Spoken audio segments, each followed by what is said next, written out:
If you're a frequent P&W Haunts and Homicides listener, you probably already know we're Birdie ambassadors. We wanted to take a quick moment to tell you a little bit more about this awesome product. Birdie is the modern personal safety alarm made for women by women. In a situation where you feel threatened or unsafe, you can simply activate Birdie's loud siren and flashing light to create a diversion. Birdie is perfect to carry anytime because the device is lightweight and comes in a variety of colors. So important. Use our ambassador link and coupon code P&W Haunts and Homicides to receive 10% off your purchase. Like our social media handles, the coupon code is all spelled out, no special characters. You can find the link and promo code in our show notes or P&W Haunts and Homicides link tree. Have a safe ass day. As indie podcasters, we love to show our support of other awesome shows. So stay tuned for the promo we've got to share with you this week. Let's show them some love. You can find their info in our show notes. Hi everyone, I'm Lisa. And I'm Dawn. And if you've ever watched a TV show and thought to yourself, oh my god, that season finale plot twist was absolutely bonkers. Or seen a movie and thought, wow, I need to talk to somebody about this train wreck immediately. Then we think you'll fit right in with our podcast, I Hate It, Let's Watch It. We watch TV shows like Riverdale and Emily in Paris. And movies like Deep Water, Killer Sofa, Rubber, and Deadly Illusions. And we give them the total rinsing they deserve. It's basically group therapy for movie masochists. So come check us out wherever you stream podcasts. You guys, we're back. And don't worry, we did get more wine. Well, of course.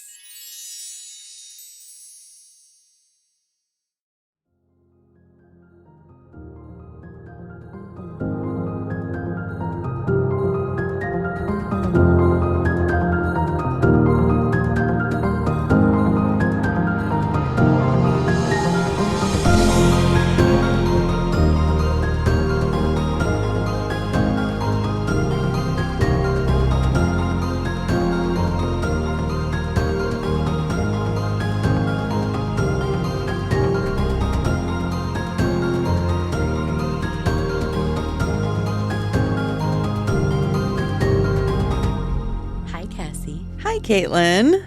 Hi, creepy people. Hello. Hello. How was your Thanksgiving? Did y'all like them turkey sounds in our Turkey Day Tarot? Oh my God. I literally almost peed my pants. She did. I watched it. And you all can watch it too because we took a video of it. Yeah. Oh man. Why did I suggest that? Why did I say, wait, what did you do to the music? And you grab a camera immediately and I'm like, oh boy. Because it was hilarious. Oh boy. Well, anyway. Anywho. This is P&W Haunts and Homicides. Oh yeah. We usually remember. Usually. Most days. Yeah. It should say the name somewhere on the listening device, application, platform. We should just pre-record at the beginning. This is P&W Haunts and Homicides, and then the music. Maybe. I'm serious. It's never going to be not funny. We're keeping it. Oh, man. That was my own mouth sound effect, by the way. That was not just now. Not in the original. But just now, I emulated it pretty darn well with my mouth. Or should I say... Holy turkey. So, what are we doing today? We are doing something a little bit different. We're kind of easing back into the spooky episodes. So, we're doing half and half today. Yeah. 2 different stories. Caitlin's going to tell one, and then I'm going to tell one. Yay! Yay! So, we flipped a coin, and Caitlin's going to go first. Yeah. Woo! So let me set the scene for you. Okay. A young man gets off a train in Hood River. With a singular mission in mind, he hires a buggy to take him out to the homestead ranch of Norman Williams. Ooh, a buggy. Yeah. So this is kind of old-timey. You know, when I think old-timey, I think buggy. Buggy. Mm-hmm. Is he simply visiting an acquaintance? Doubtful. The owner of the operation, Bert Stranahan, thought it odd that he wanted to bring along a shovel. Doesn't really sound like a friendly visit immediately. No. But, I mean, come on. What show is this? Again. I feel like if you show up somewhere with a shovel, it's not a good sign. Probably not. Yeah. Yeah. It's either you're going to make a body to bury or you need someone to help you bury a body. Yeah, pretty much. I Neither think those are your two options. If you've already gone down the murder aisle at Walmart, when you arrive, it only goes downhill from there. Not good. It was certainly strange, but not nearly so much so to sway Bert to turn his business away. So, I mean, understandable. Yeah. You drive people out to wherever they want to go for a living, so. Yeah. The man, George Nesbitt, had a look around before he began digging on the property near the chicken coop. So maybe not as sinister as we thought. Okay. Bert was a bit puzzled, but observed as he continued digging all day. Was he looking for gold? Right? I mean, it is the Wild West. You just think like prospecting in that regard, right? George's singular mission, you see, was the search for his mother, Louisa, and his sister, Alma. Oh. So not how I would like to be looking for my relatives. No. Just side note. They're not just like hiding out underground? I don't think so. It's not like a bunker type situation. Okay. Yeah. That's my guess. Alma, who was 31 at the time, had met Norman Williams when they both lived in Colwell, Iowa. He had been born in Sombra, Ontario in 1857. Perhaps most notable and a good reminder in our story, he was also the owner of the parcel her brother was hacking away at with a shovel. Okay. Ooh. Not exactly a meet cute. No. So she had known the man before he moved out to Oregon, which is where the parcel is. Just connecting all the dots here. Okay. It's unclear how well the two had become acquainted before he relocated, but they had remained in contact via letters. Oh. Yeah. Some of which he had written to urge her to come out to stake a claim on land, specifically a piece of land adjacent to his parcel in Oregon. Oh, that's super cute. Yeah. I mean, it could be. Could be. Could be. Oh. Now, I'm not exactly sure why she made the wagon ride on out, but perhaps the promise of land ripe for the claiming had something to do with it. Or perhaps it had something to do with a potentially more romantic proposal that Williams was rumored to have made via the post. You know, like the marriage kind. Oh, over like a text message? Yeah, basically. Will you, lowercase u, marry me? M-R-Y. Yeah, exactly. You know, back when just being an available man with a pulse was enough to set a lady's pioneer heart aflutter. I may not know much, but I do be knowing that these old-timey bitches love a good wagon ride, and they be loving the promise of marriage on the wild western frontier. I mean, what else are you going to do? Nothing. Yeah, I got no plans. Yeah. Also, if you offered me nearly 150 acres of land, even if it is in Hood River, whether today or 100 years ago, I'm pretty sure I would have sat my ass on a wagon too. Yeah. Seems like the obvious answer. But can you imagine if that happened today? You're just like, somebody's going to give you 150 acres. All you have to do is just like show up. That would be awesome. Yeah. That's how they used to do it. Can we manifest that? Maybe. We're going to see what we can do. Yeah. Yeah. Man, I'm just waiting for the day I discover I really do have a secretive, wealthy benefactor or relative. You know? It could happen. Yeah. It could happen to anybody. Why not me?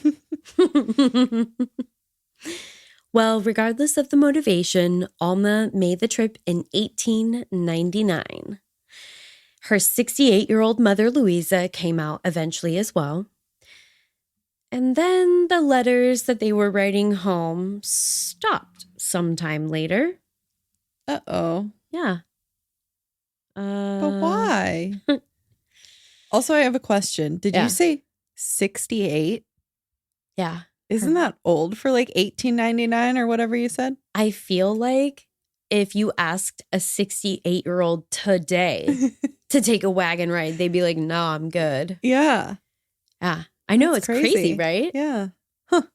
When family contacted Williams, he said the women had left. Alma apparently being swayed by a younger man to leave him and their homestead behind.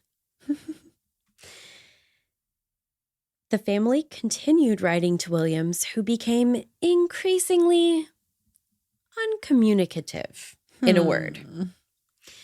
They also posted notices offering rewards and contacted authorities before George finally decided to make the trip out to Oregon from Iowa. So now they got their brother/son making a wagon riding trip as well. Wow. Yeah. I mean, you got to do what you got to do, right? Yeah. And the law wasn't really well established. So you kind of got to go investigate for yourself, I think. Yeah. Now that we know what's brought us to this moment, it's just as well, I think, that I tell you about his discovery that day.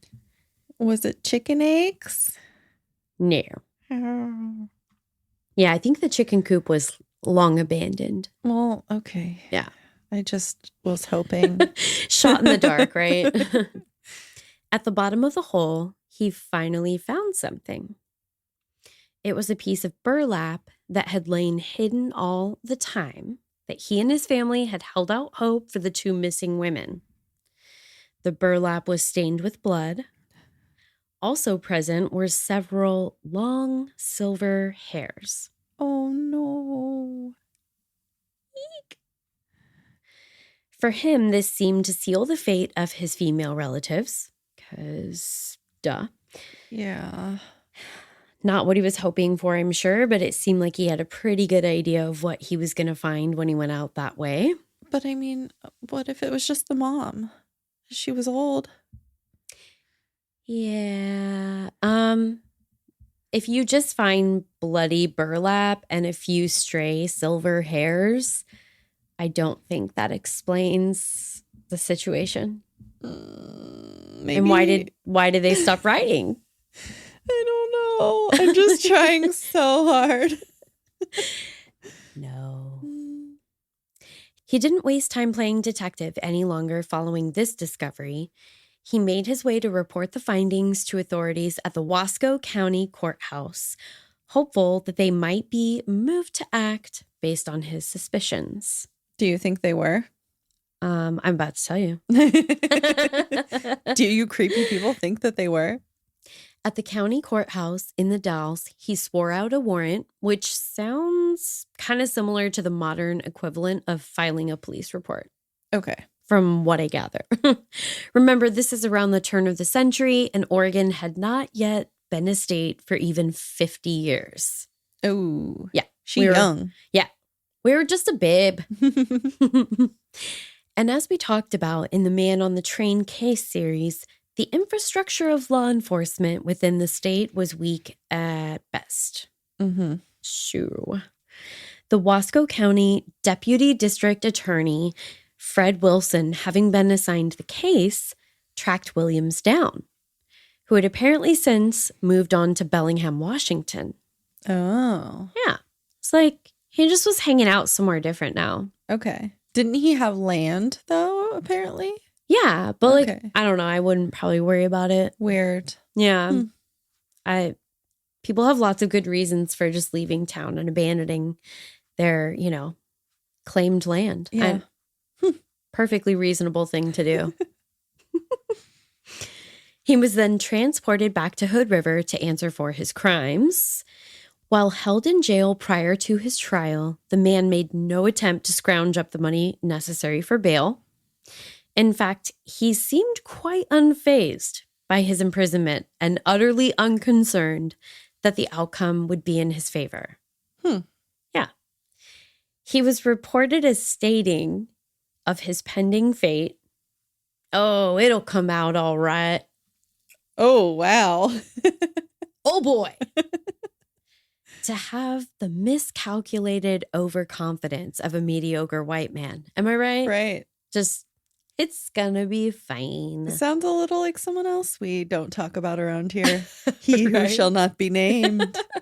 The Dark Lord. Hashtag never Bundy. Yeah, seriously. Well, a few more details came to light through the investigation. Alma and her mother had mailed their last letter home from a boarding house in Portland, where they had stayed from February 8th to March 8th when said letter had been postmarked. Okay. Mm-hmm. According to witnesses in the community, on that same day, March 8th, a buggy had been rented by two women matching their description, along with a young man.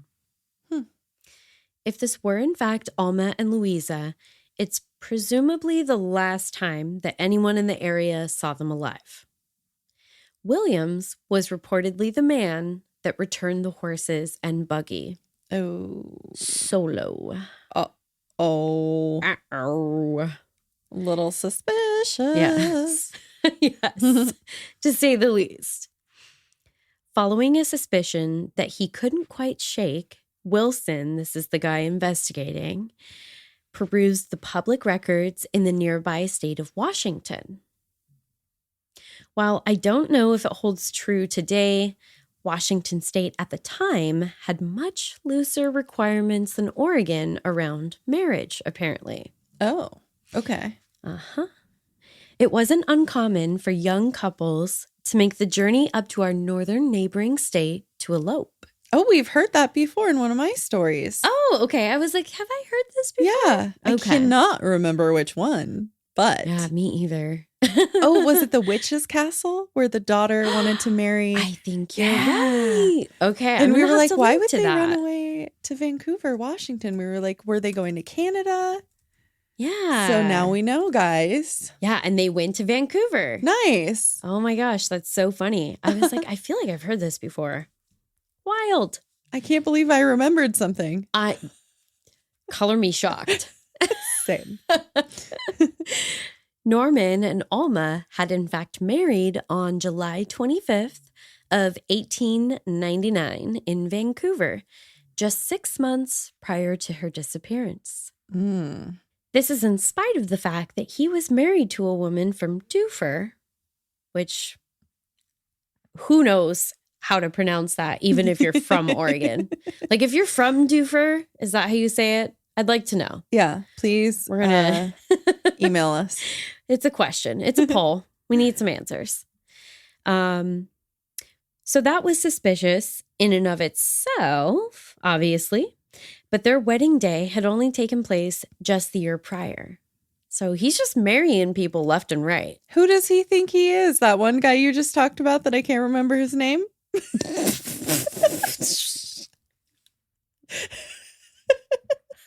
What was that guy that you talked about who kept marrying people? He married the sister.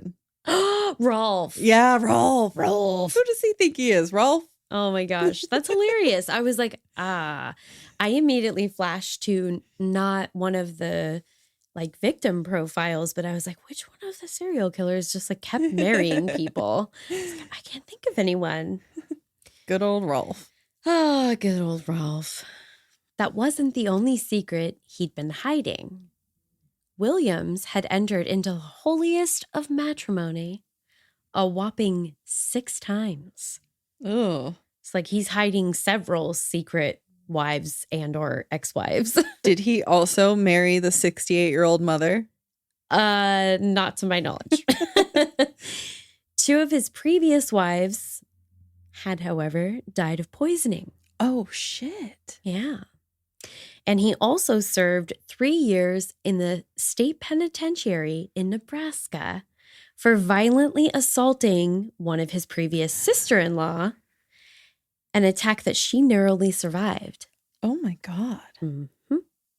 And it sounds like that was actually prior to him moving out to Colwell in Iowa, where he met Alma. So that was recent enough that it's like, oh, that's not an ancient mistake. Yeah. That's just who you are. Where was he from originally? Sombra, Ontario. Right. Okay. Sombra, similar to the hummus, but a slightly different spelling. Oh. Yeah. I'm hungry now. I know. This next part is not exactly an M. Night twist. Oh. I would argue it's actually predictable AF. I hate that. Yeah. And also, why are men? Just why? Just why? Why? What? Why? How, when, why, where, All of who? All of it. But Williams was also discovered to be under indictment for forgery. He had attempted to have Alma's homestead claim transferred into his name. Predictable. Okay. He had realized that even being legally married to Alma didn't give him the rights to her homestead automatically. I was just about to ask that. Yeah. You're dumb. Even dumber mistake that makes that a huge problem is the fact that his house and barn had actually mistakenly been built on her plot of the land. So it's not actually his? No. You done fucked up, son. Idiot. Also predictable. And of course, his idea for solving the series of problems facing him was also like a Lifetime movie cliche, which, as I'm sure you can guess, did not make for a happy resolution for everyone involved. Because otherwise it would be the Hallmark Channel. Yeah. The clerk processing the paperwork could apparently smell bullshit and fuckery from a mile away. He has a real good nose. Oh, yeah. The diligent clerk had requested a copy of the initial claim forms for the homestead, because apparently they could do that even in the old-timey days. Request information? Well, Is that what you're saying? Request the original copies okay. and stuff. It became clear upon review after their arrival that the documents Williams presented did not have a signature that matched. Weird. Almost like he forged it or something. I wonder why. I wonder where his wife went. Yeah. Weird. Huh. What's weird to me here, in particular, is that the federal indictment was handed down following the realization that the documents had been forged, which occurred in June of 1900. George didn't make his way to Oregon until 1904. Oh, yeah. Okay. So they kind of already knew what was happening, but... I mean, I don't think that they had connected all of the dots, but... the takeaway for me was, y'all, the Postal Service ponies and the wheels of justice, as well as the brothers' response time, they leave a bit to be desired here. Super slow. Yeah. But I suppose whether it was 4 months, 4 days, or 4 years of silence that had elapsed, we're starting to get a pretty clear picture that there's something shady afoot, right? Yeah. Yeah. Things aren't adding up. The DA believed she had been sweet-talked into marrying him with the intention of combining their parcels, which obviously tracks since they built the house so close to the property line that it actually was on her side. Yeah. Kind of hilarious. Dumb criminals. I just don't get it. Why not just stay married to her and combine your lands and you'd have a wife and a land and a happy life? Oh, boy. Oh, Cassie. Why do you have to go around You're so foolish. And trust me, I have an answer for you. Here it is. So he had tricked her into marrying him. He wanted to combine their land, right? That tracks. Before he can get the paperwork filed, Alma discovers his infidelity somehow. So she leaves with her mother, Louisa. And then when Williams figured out where they were in Portland, he pays a visit to convince her to take him back, which explains why they weren't seen at the boarding house after March 8th. Okay. They returned to the property and were murdered, which could explain why this stable, the guy who owned that, recounted Williams returning the horses and buggy alone. Mm-hmm. Yup. Additionally, it's believed that Williams had cremated their bodies on the property, as neighbors reported a huge bonfire had been lit on the property not long after the women had returned. But he couldn't burn the burlap. It just is inflammable. Yeah, you know what, Cassie? You are unflappable. Literal next sentence. The major mistake he'd made was burying the scrap of burlap that somehow didn't make it into the burn pit. Here's the crazy part. If he hadn't tried to hide that away underneath the chicken coop, the way that like burlap would just disintegrate, it would have been long gone by the time George Nesbitt made the trip out to Oregon to look in on the women, dubious about their fate. Literally, it would have just like rotted away. Yeah. It would have disintegrated. So he buried it. When did he bury that thing? After he burned the bodies. But that guy didn't show up for like 4 years. I know. It's wild. Crazy. It's cuckoo bananas. I just like, if you have the time and energy to burn 2 whole bodies, right? You can't just maybe light up another fire and burn some burlap. Like, I mean, it had to have been burning for a while, right? Thankfully he didn't. Come but on. like, jeez. Yeah. Just ridiculous. He was sold down the river by a gunnysack. That should be the title. Sold down the river by a gunnysack.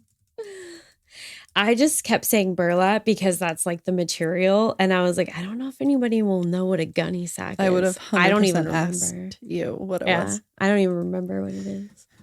Basically just a sack made of burlap. Where you keep your guns? It's my gunny sack. I got all my gunnies in there. Oh my God. When the case went to trial, the evidence was largely circumstantial, but of course, very damning at the same time, right? Yeah. Nonetheless, this trial and the case itself would end up holding an important place in history for multiple reasons. Oh. Mm-hmm. Dr. Victoria Hampton of Portland, Oregon, was one of the very first female scientists in the state of Oregon, as well as the nation. Hell yeah. Hell to the actual fucking yeah. That's awesome. She provided testimony as an expert witness, her field being chemistry. She had analyzed the blood on the burlap and believed it to be human. In fact, she had used the newly discovered serum test to establish that. Wow. Because science. Yeah. Oh, yeah. Thanks to the Germans for making that a thing. Because the Germans invented the serum test. Thanks, Germans. Yeah, thanks. She also testified that the silver hairs discovered alongside it by George were, in fact, human as well. Eesh. She believed they had been removed shortly before death, presumably in some type of struggle. This is a pretty noteworthy moment of progress for science and the legal system. Yeah. And for the ladies. So how did she know, though, that the hairs were, like, pulled out? I'm guessing that it was based on, like, I think hair really does look different when it falls out versus when it's pulled out. Because it'll come out by, like, the little root bulb. Yeah. You know. I mean, she could have had that thing where you, like, pull out your own hair. Possibly. But then, like, combined with a bloody gunny sack. Yeah. The jury deliberated for 4.5 hours before finding that Norman Williams was guilty of first-degree murder, thus setting a legal precedent in the state of Oregon as the first case where a defendant was convicted of murder without the body of either victim to present as evidence. Ooh, snap. I know. That's like a huge thing, too. No body. Right? No body, it really no crime. is. Exactly. But there was a crime. Yeah. Ain't gonna SDR Alma. Yeah. Yeah. Any hoozle. Then they made history again. Again? Oh, yeah. For the second time? Oh, not the second time. This is going to be like the third time. Really? Fourth time. Yeah, no, it's crazy. What? Yes. He was hanged for the murders on July 21st of 1905 at 48 years old. That's not the record. Okay. His execution was the 66th public hanging in the state, and it would be its final. Ooh. Spoopy. They ended at 66? Mm-hmm. Ooh. And guess what else is kind of crazy? What? This was just days before the couple's anniversary. Ooh. I mean, were they really a couple? I mean, depends on who you ask. Oh, boy. Poor girl. Poor woman. I know. I feel bad for both of them. Yeah. I mean, her mother especially. I don't know why. It's like, it's terrible because Alma was kind of cut down in her prime, but then her mother follows her out there and she's supposed to spend her golden years out on this little parcel of land in the Wild West. She didn't have anything to do with any of it. I know. Sucks. Messed up, man. Freaking men. You know? Some of them. Yeah. Some of them are okay. We know who you are. I mean, no, that's the problem is you have no idea who they are. That's true. Arguably. Don't be offended, Chris. Yeah. Okay, so we just took an unofficial, well, it's official because we're the official host. So yeah, deal with that. Officially. Officially, we just officially decided that we'll be doing both of the tarot readings at the very end. Yes. Which I feel like that's kind of normally how we like to do things. Yeah. Put it at the end. It makes it easy for the tarot video that we post to our Patreon. Wink, wink. Join the Patreon. Whoop, whoop. $1 a month. It's very subtle. Oh my gosh. See, you can tell Cassie is always like saying, oh, I don't really get on the socials. I don't really deal with the marketing stuff. But look at her. Just a shameless promotion right there. I gotta do something. Enjoy it. Yeah. I have to help out. Yeah. Where I can. Thank you so much. You're welcome. Oh my goodness. Okay. Well, are you ready for my spooky tale? Yeah. But I need to pee first. I have to pee too. Oh my Okay. God. Yeah. It's my turn. Yay! You all ready? Yeah. Are you sure? No. It is a spooky. I know it's been a while since I've scared you. But here we go. It really hasn't been that long. No, you know? it hasn't. Like I just did a Halloween one and I'm like, it's yeah. been years. It's been 84 while. years. Yeah. There we go with the Titanic references again. I know. I was literally just, oh, okay. Love it. Love this for us. Let's do it. That's actually a good lead-in to my episode today. Because as I'm sure most of you have heard, I've been rather chilly lately. So I've been, piling on the blankets. Sometimes even heated blankets. Yes. Almost every day. A heated blanket. And I keep saying I'm going to bring it over, but I don't. I know. I was like, maybe that's what I should get you for Christmas is a heated blanket, but it has to stay here. That sounds good. I did wear a big old fluffy sweater today. You did. It's so cute. Thank you. Anyway, so y'all know how it's like kind of winter time right now. And I've been dreaming of the snow. I would like a snow day. I know everyone hates me, but bring on the snowstorm. Whatever. I'm getting the dirtiest look right now.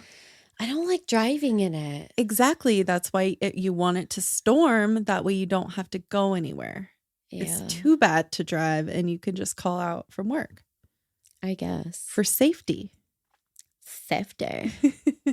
We don't get a lot of snow here, so We don't. I wanted to go somewhere with snowy, wintry vibes. Okay. Grab your parkas, creepy people, because we're going back to Alaska. Ooh. Yeah. I know. Did you just get cold thinking about it? Actually, yeah. You're like, wait, actually, I did. What kind of sorcery is this? Oh, my goodness. Our story even takes place in the wintertime in the woods of, please say it for me, because all I can think of is Chugnut. Chugiak? Chugiak. Okay. So I'm like, you said it really good earlier, and I just, it's a hard one. Yeah, it kind of is. I just said it because I was like, it was low stakes. It was just me and you. I was like, Chugiak. Oh, is that not how you say it? I have no idea. I assume, like, phonetically, that's what makes sense to me. All right, I'm looking. I'm looking. I thought you knew. I was just like, wow, she just pulled this pronunciation out of her butt. Chugiak. I like it. Okay.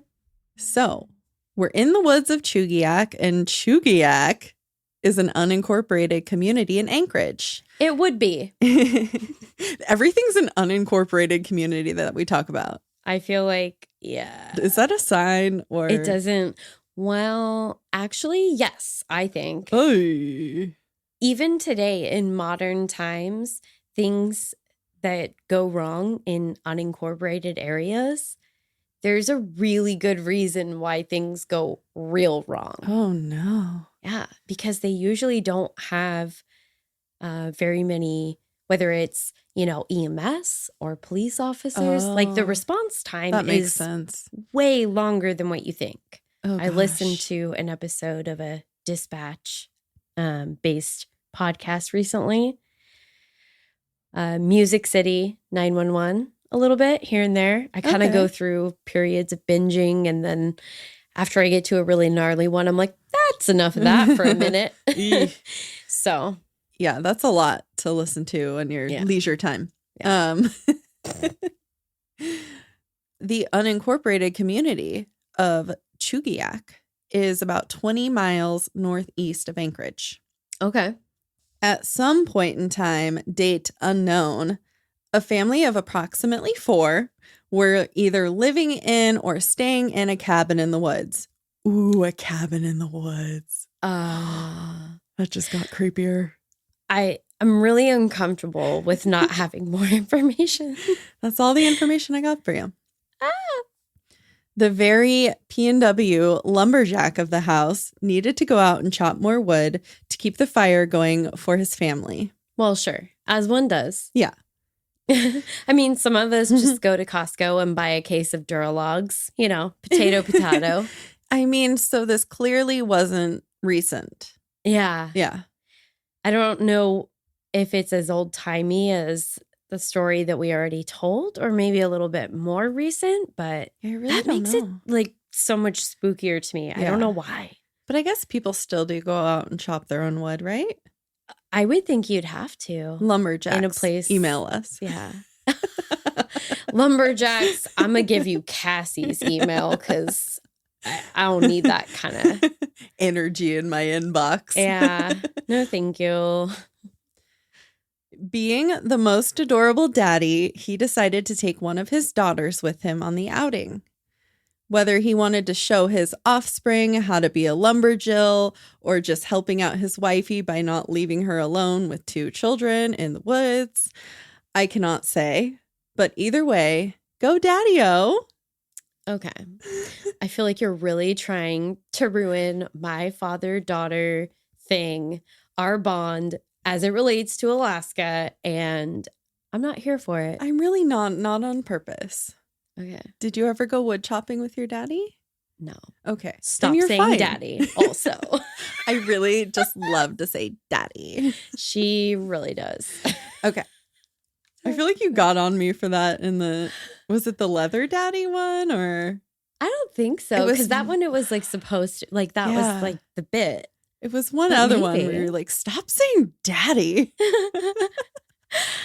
Yeah. I don't remember. I don't Email remember us. either, but I was probably like mostly being silly because I was like, stop it. Stop it, Daddy. So we've already established this guy sounds like a great dad, yeah? Yeah. He even had safety measures to ensure his daughter wouldn't be mistakenly harmed by the sharp log-splitting instrument. Ooh. You like that log-splitting instrument? Oh, I feel like we're really dancing around a lot of nar stories about axes recently. I know, we are. What is that? I don't know. Ugh. Something about an axe. We got Lizzie Borden, we got Axeman. It's a whole thing. Anyway, he whacked the axe just enough into the side of a tree so that the blade stuck in the bark. Okay. I'm doing the motion for her. Yeah. That way it wasn't just out laying about for her to accidentally fall on, you know, the way girls do. I mean, do they? I mean, we're pretty clumsy. Yeah. I'm not sure if that's a girl thing or if that's a different thing. Child thing. Yeah. So this sweet lumberjack, and I just picture him with like Dwight Schrute safety officer vibes. Anyway. Yeah, I could see it. Yeah. Schrute Farms. Yeah. You know, lumberjack. all in the about woods. safety, sticking the axe places where it's safe. Yeah, yeah. Dwight Schrute, lumberjack. Totes. Got it. That works for me. Thinking the situation is under control, he lets his attention wander from his daughter to something else. Whether it was wood stacking, tying his shoe, maybe he watched in awe as a doe gave birth to a Bambi. What are baby deers called? Fawn. They're called fawn. Okay. Wow. Like if birth was actually like that, I feel like more of us would consider just magical and in the woods. Just happen. Anyway, it really doesn't matter what he was doing. There was no specific details in the story as to the reason.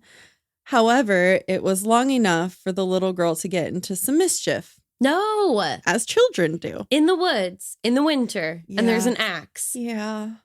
Okay. You might. Well, yeah.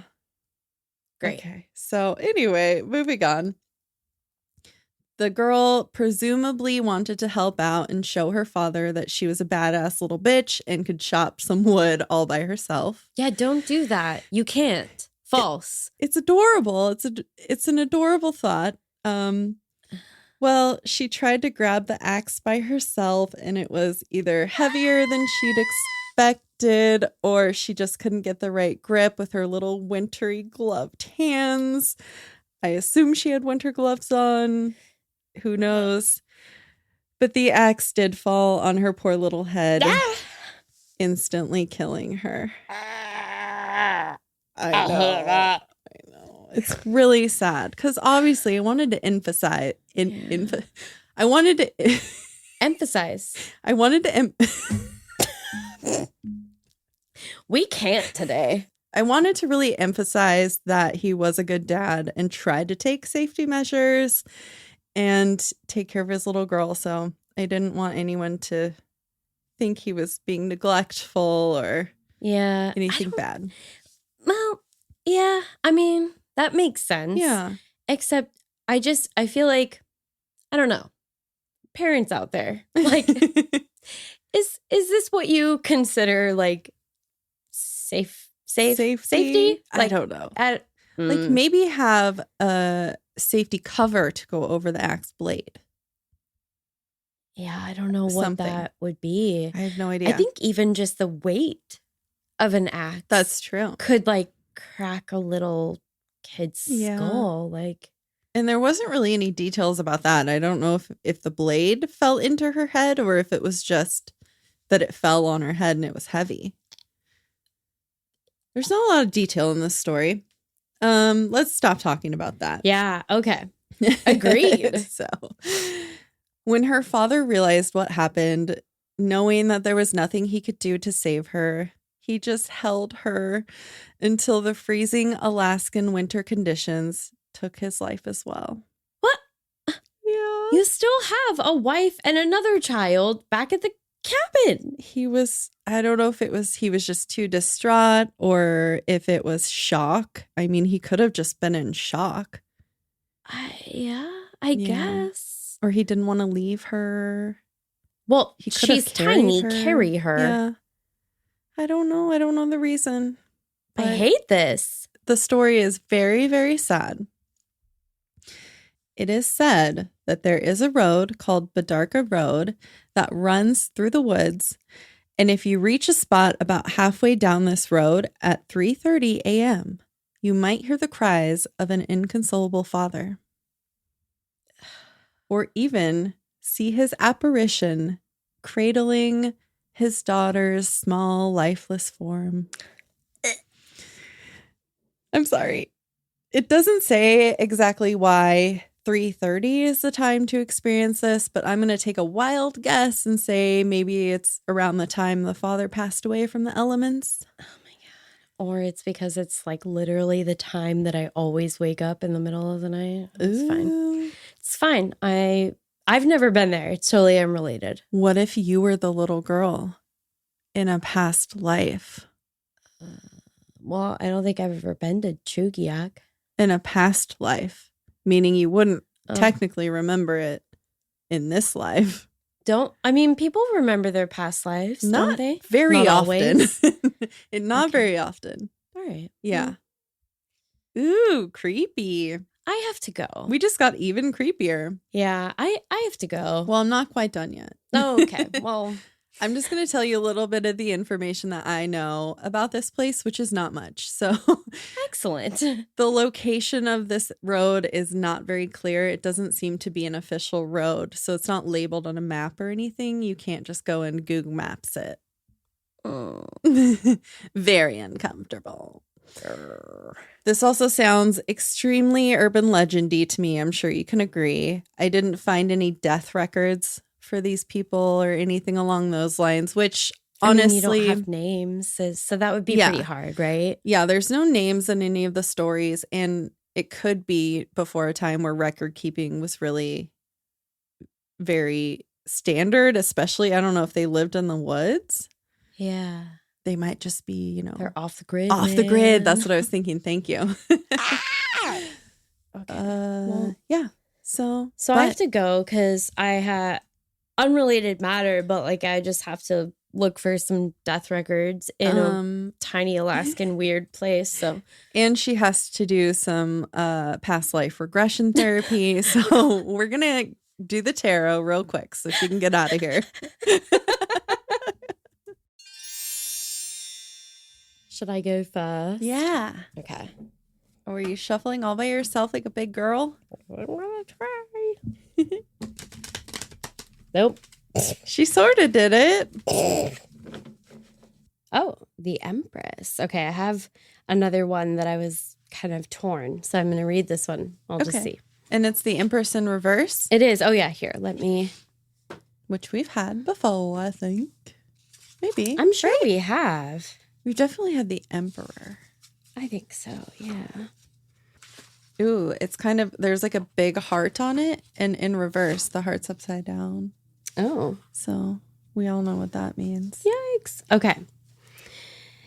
All right. So the Empress is the third card. Keywords are creativity, feminine power, mature women, fertility, pleasure. Just from the keywords, I do think we've had this before. Yeah. Maybe not that long ago.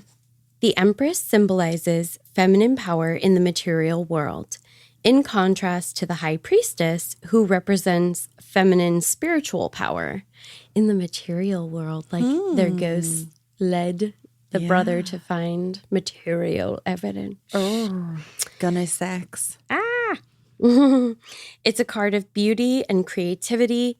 The Empress is depicted as the universal mother who governs procreation, nurturing the security and comforts of home, and domestic harmony. Oh, it is in reverse. Yeah. She's usually shown as a mature female figure, sometimes seated on a throne, sometimes in nature surrounded by flowers and vegetation, indicating fruitfulness. The Empress is linked to Venus, the goddess of love, beauty, and pleasure, and some tarot decks include the astrological glyph for the planet on this card. Oh. We have 2 extra excerpts, too. Okay. The lady is the goddess, the feminine energy behind manifest nature, the bestower of fertility and creativity who brings all seeds to fruition. The evidence was buried like a seed. Oh my goodness. In a chicken coop. Oh my gosh. Okay, so there's does it say 3. chicken coop right No, there? it doesn't. I just realized that there's another extra excerpt. There's so many. Oh, wow. The need for love. When the Empress appears, ask yourself these questions. How do you show love and caring? Where do you express your creativity? What nurtures you? Is there a situation in your life where support or caretaking is needed? Oh, okay. Poor Alma. I know. And then the last, I think, of the extra excerpts, I, with a deeper instinct, choose a man who compels my strength, who makes enormous demands on me, who does not doubt my courage or my toughness, who does not believe me naive or innocent, who has the courage to treat me like a woman. Wow. I just got chills. Like, I feel like that's what she needed to hear that, you know? Wow. That's unreal. Okay, and that is the last extra excerpt. I have to flip the page just to be sure. Okay, in the reverse, the Empress reminds you to nurture yourself. Are you spending too much time caring for others? Are other people's demands wearing you out? Are you neglecting your own personal needs? This is the card of the exhausted woman who's trying to balance a full-time career with caring for her children and her home. Perhaps you need to develop your creative abilities, claim your own power, instead of letting someone else define or control you. Aww. In a reading about money, the reversed Empress can indicate indulgence, overspending on luxuries, or greed. Conversely, she may mean you're lazy or slipshod when it comes to earning a living, or that you're too generous with other people. Oh, well, too generous, definitely. Yeah. We all know who the greedy one was. Yeah, for sure. If the reading is about your job, this card suggests lack of confidence in your abilities may hold you back. Perhaps you feel thwarted, unvalued, stuck in a dull job where you can't use your creativity. Sometimes this Empress represents someone who doesn't play nice with others or won't cooperate at work. In a reading about love, you may be giving too much or shouldering more than your share of the responsibilities in the relationship. Strike a balance between your needs and your partner's. In some cases, this card can show disinterest in sex, infertility, or infidelity. Ooh. Wow. Okay, well, nailed it. Yeah. Yikes. Did you literally use the word infidelity in your thing? Yes. Wow. Yeah. Crazy. Wowzers. Oh my gosh. What was that other card you were thinking about pulling? Yeah, let's see. Just for giggles. 5 of for Cups shoots in and reverse. googs. Yeah, shoots and googs. What is it? It is the 5 of Cups. In reverse? Mm-hmm. Oh, it looks like a sad lady. It does, yeah. In black. And half of her cups fell down. Oh. Okay. Well, yep. All right. That is about as intuitive a reading as you get. 5 of Cups. Keywords: disappointments, sadness, loss, loneliness, heartbreak. Oh. One of the saddest cards in the tarot. The 5 of Cups often shows a solitary person standing among overturned chalices, spilling their contents onto the ground. The sense of despair, hopelessness, and grief is painful to see.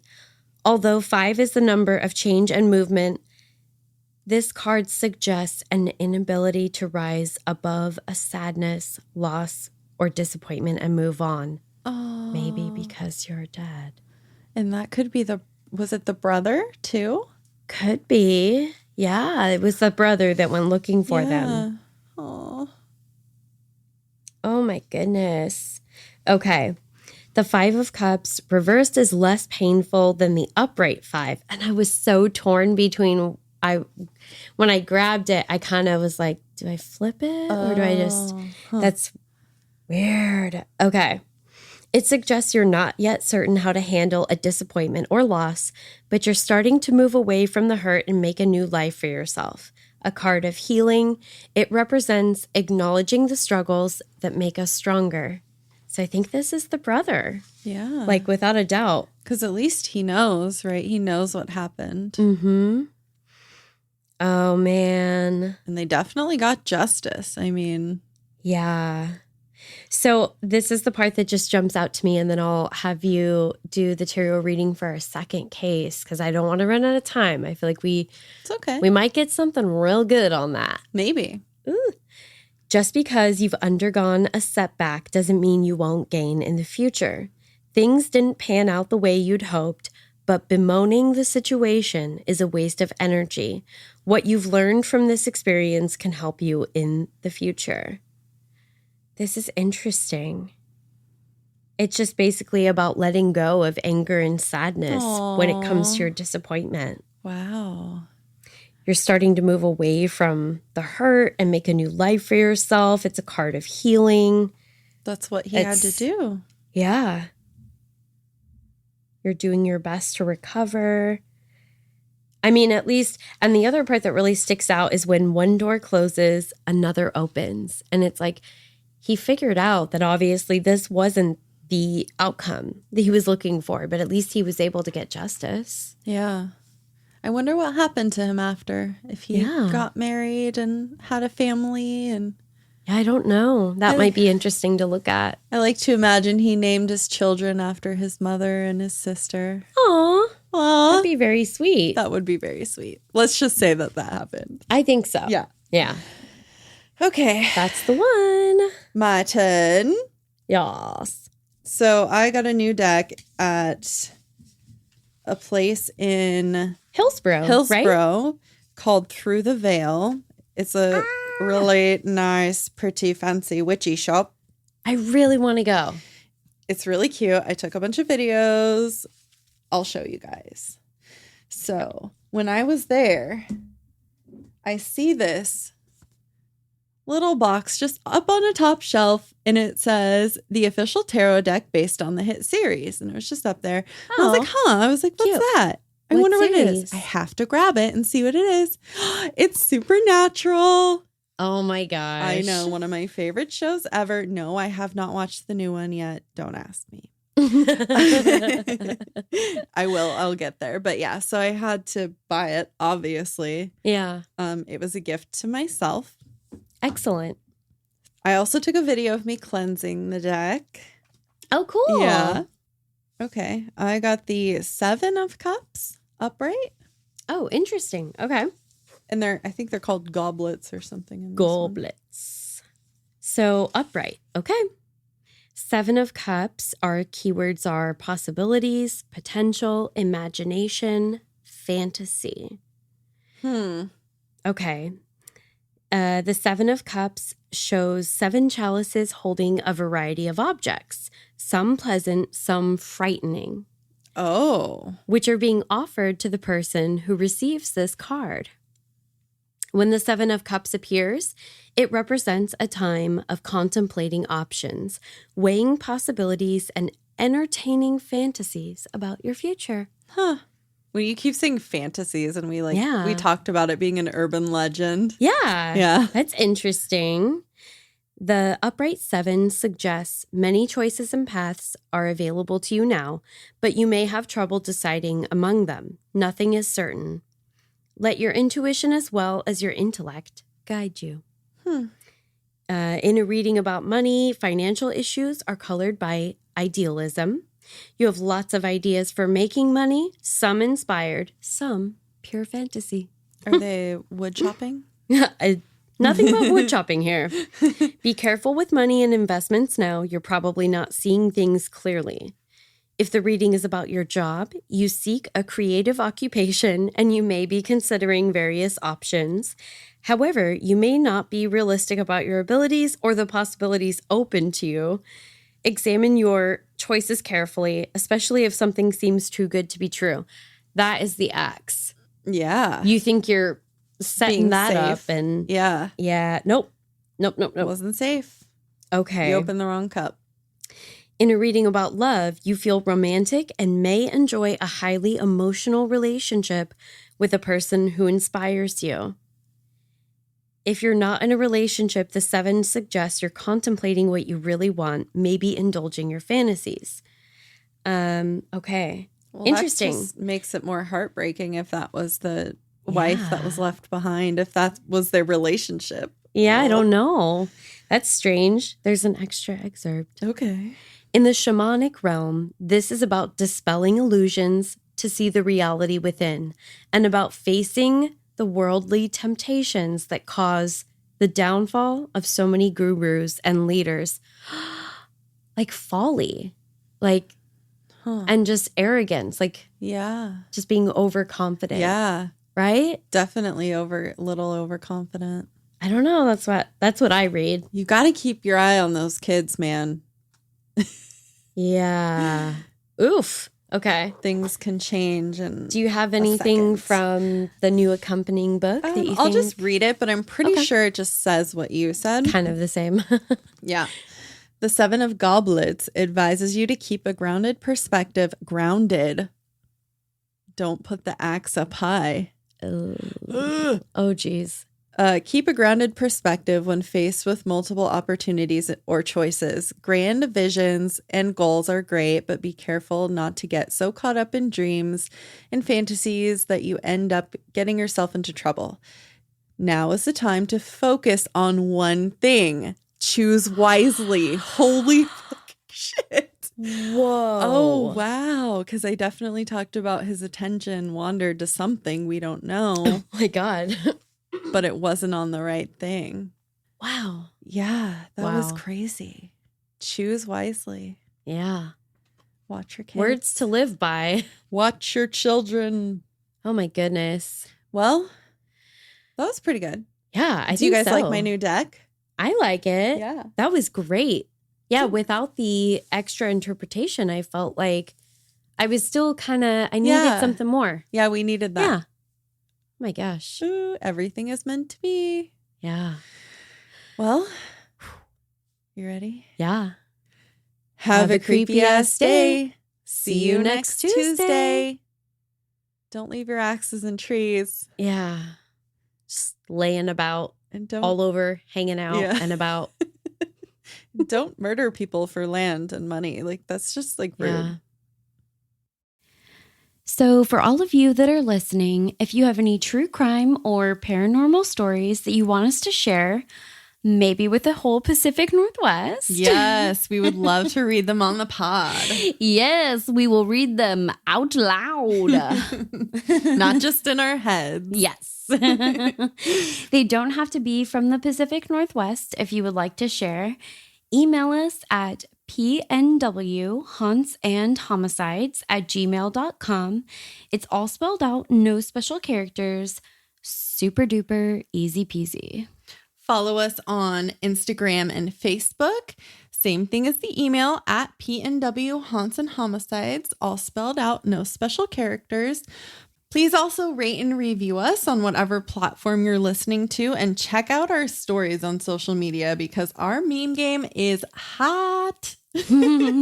Agreed. And if you agree, like Caitlin, you can also find us on Patreon and support the show. Bitchin'.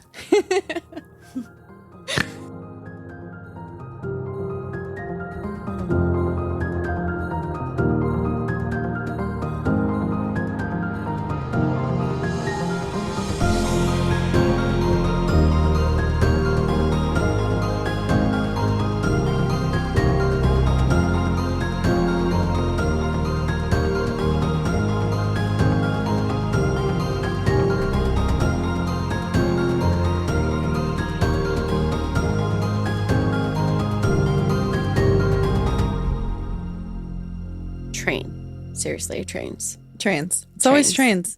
Yeah. Okay. I had a thought there and I lost it as soon as I tried. So that was. You lost your train of thought.